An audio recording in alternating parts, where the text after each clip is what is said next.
Timnas Indonesia menatap laga krusial melawan Irak dalam lanjutan ronde 4 kualifikasi Piala Dunia 2026 dengan satu misi menang atau terlempar dari persaingan. Meski rekor pertemuan tidak berpihak pada Garuda, pelatih Patrick Kluivert menegaskan timnya tidak akan tunduk pada sejarah. Laga panas ini akan berlangsung di King Abdullah Sports City Jeddah, Arab Saudi Minggu dini hari. Pertandingan ini makin genting usai kekalahan dramatis 2-3 Indonesia dari Timnas Arab Saudi di pertandingan pembuka. Dalam 9 pertemuan terakhir sejak 1973, Timnas Indonesia belum pernah mencicipi kemenangan atas Timnas Irak. Kekalahan demi kekalahan mewarnai catatan sejarah pertemuan kedua negara.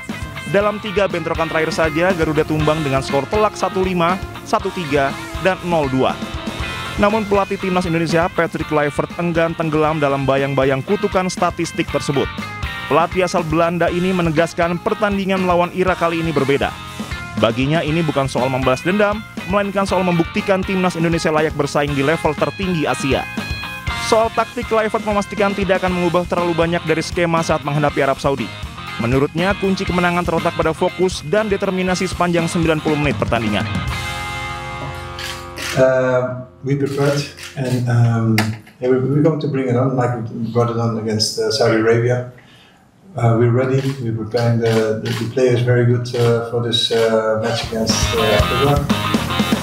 Sementara pemain Timnas Indonesia, Kevin Dix, menegaskan tekad bulatnya untuk tampil habis-habisan demi kemenangan atas Irak.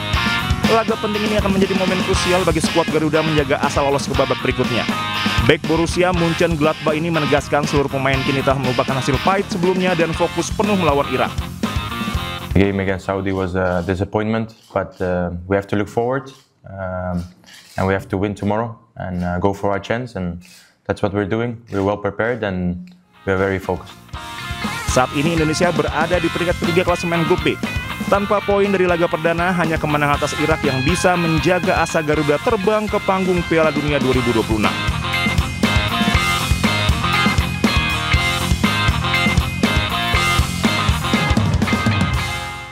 Untuk membahas peluang Indonesia lolos Piala Dunia, sudah bersama kami lewat sambungan Zoom pengamat sepak bola Muhammad Kusnaini. Selamat sore Bungkus, apa kabarnya? Baik, Diandra.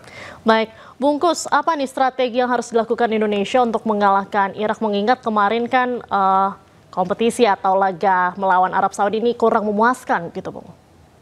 Iya, sebelum bicara soal strategi, saya pikir kita perlu berharap masalah mental bertanding dibenahi dulu ya. Karena saya pikir kekalahan kemarin itu pasti akan membawa sedikit gangguan bagi kepercayaan diri pemain. Kita juga sudah mendengar adanya sedikit teriak-teriak kecil di dalam tim. Dan saya pikir itu yang paling prioritas untuk dibenahi sebelum kita bicara soal teknis. Kalau ini bisa dibenahi, kita baru bisa bicara tentang bagaimana strategi untuk mengalahkan Irak. Nah, saya pikir untuk mengalahkan Irak sebetulnya bukan hal yang mustahil. Meskipun kalau secara resmi ini 10 pertandingan kita lawan Irak ini kan kita 9 kali kalah ya. Nggak pernah menang, hanya sekali imbang. Itu bukan angka bukan statistik yang menggembirakan, tapi saya pikir perkembangan kita dalam beberapa bulan terakhir ini sebetulnya sudah sangat baik, yang harusnya bahkan lawan Arab kemarin pun sebetulnya punya potensi menang ya. Tinggal memperbaiki kesalahan-kesalahan. Kemarin lawan Arab terlalu banyak kesalahan yang dibuat oleh pemain kita. Kesalahan-kesalahan itu dibuat di daerah pertahanan sendiri dan menjadi peluang bagi lawan. Itu harus dibenahi ya, kesalahan-kesalahan tidak boleh terjadi lagi. Yang kedua, memperbaiki kerjasama antar lini. Kemarin lini tengah agak kurang mampu memberikan cover bagi lini pertahanan dan agak kurang mampu menjadi sumber kreativitas bagi permainan di depan. Nah, itu harus dibenahi di pertandingan ini. Sektor yang sangat penting dibenahi adalah komposisi pemain di lini tengah. Peran lini tengah harus lebih baik di pertandingan lawan Irak, sehingga kita punya harapan nanti melawan Irak kita bisa tampil lebih baik dibanding lawan Arab. Baik, lini tengah harus diperbaiki. Lantas formasi yang ideal digunakan, ini seperti apa, Bung? Dan mungkin prediksi nih, susunan pemain di laga lawan Irak nanti akan seperti apa? Iya, kalau secara pribadi saya berharap kita kembali bermain di formasi 3-4-3 ya. Okay. Karena kita kalau 3-4-3 itu pertahanan kita solid ya. Di belakang ada Rizky Ridho, di tengah ada Jai Ijes, di kiri ada Jason Hapner, bek kanannya Kevin Dix, bek kirinya Verdong, ditambah kipernya Martin Pas itu sangat kuat. Tapi Coach Kluivert dalam pernyataan terakhirnya dalam sesi jumpa pers kan mengatakan tidak akan banyak perubahan. Artinya mungkin dia akan tetap bermain dengan formasi 4 ya. Meskipun saya tetap berharap ada kemungkinan bermain dengan 3 bek tengah lagi.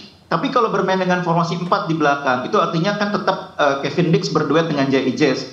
Di kanan kali ini mungkin ada perubahan, mungkin Sandy Walsh ya. atau bisa jadi back tengahnya Rizky Ridho bersama dengan Jai Ijes, Kevin Dix main di bek kanan, Verdong main di bek kiri. Itu saya pikir perubahan-perubahan yang mungkin dilakukan. Tapi penting sekali memperbaiki kinerja lapangan tengah.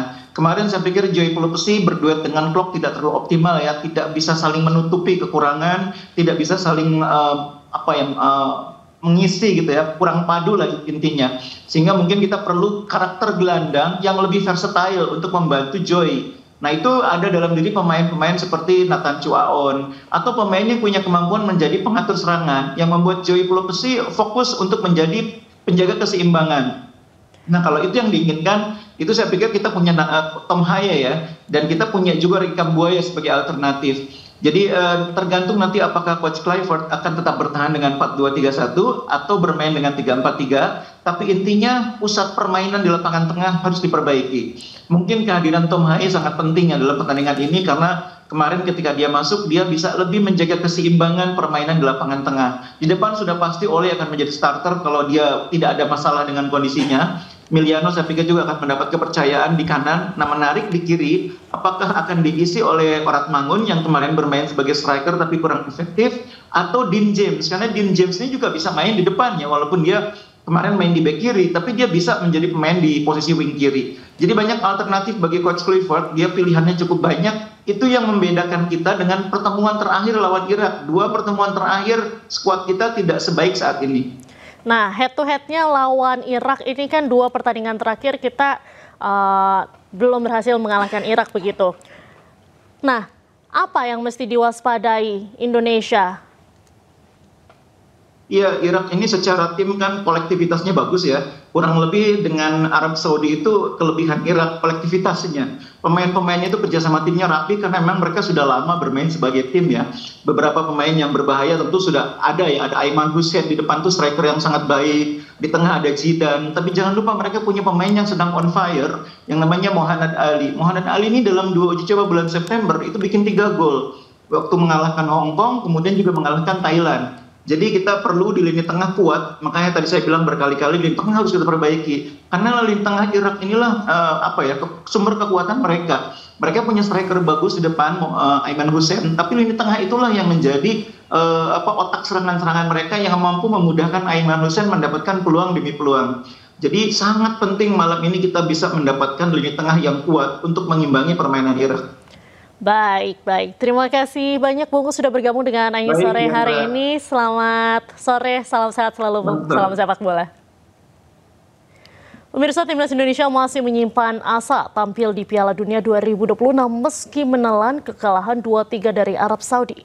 Peluang skuad asuhan Patrick Kluivert untuk lolos ke Amerika Serikat, Kanada, dan Meksiko belum sepenuhnya tertutup.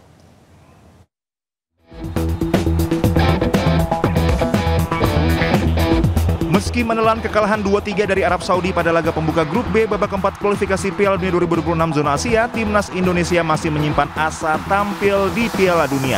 Kekalahan ini memang menyakitkan, apalagi Garuda sempat unggul lebih dulu lewat penalti Kevin Dix sebelum akhirnya kebobolan 3 gol. Namun peluang skuad asuhan Patrick Kluivert untuk lolos ke Amerika Serikat, Kanada, dan Meksiko belum sepenuhnya tertutup. Agar bisa lolos ke Piala Dunia sebagai juara grup B, Indonesia wajib menang selisih 2 gol melawan Irak. Di pertandingan terakhir grup, Irak harus mampu menundukkan Arab Saudi namun dengan selisih maksimal 1 gol. Indonesia juga masih berpeluang melaju ke ronde kelima jika menang lawan Irak dan Arab Saudi menang atau imbang lawan Irak di laga terakhir. Atau Indonesia bermain imbang lawan Irak dan di laga terakhir Arab Saudi mengalahkan Irak dengan selisih 2 gol. Jika lolos ke ronde 5, Indonesia akan menghadapi peringkat 2 grup B. Laga digelar 2 kali kandang dan tandang. Pemenang laga ini akan melaju ke babak playoff antar konfederasi. Di babak playoff antar konfederasi, Indonesia akan melawan wakil Oseania atau Afrika atau Amerika Latin atau Amerika Utara untuk merebut 2 tiket tersisa ke putaran final Piala Dunia 2026.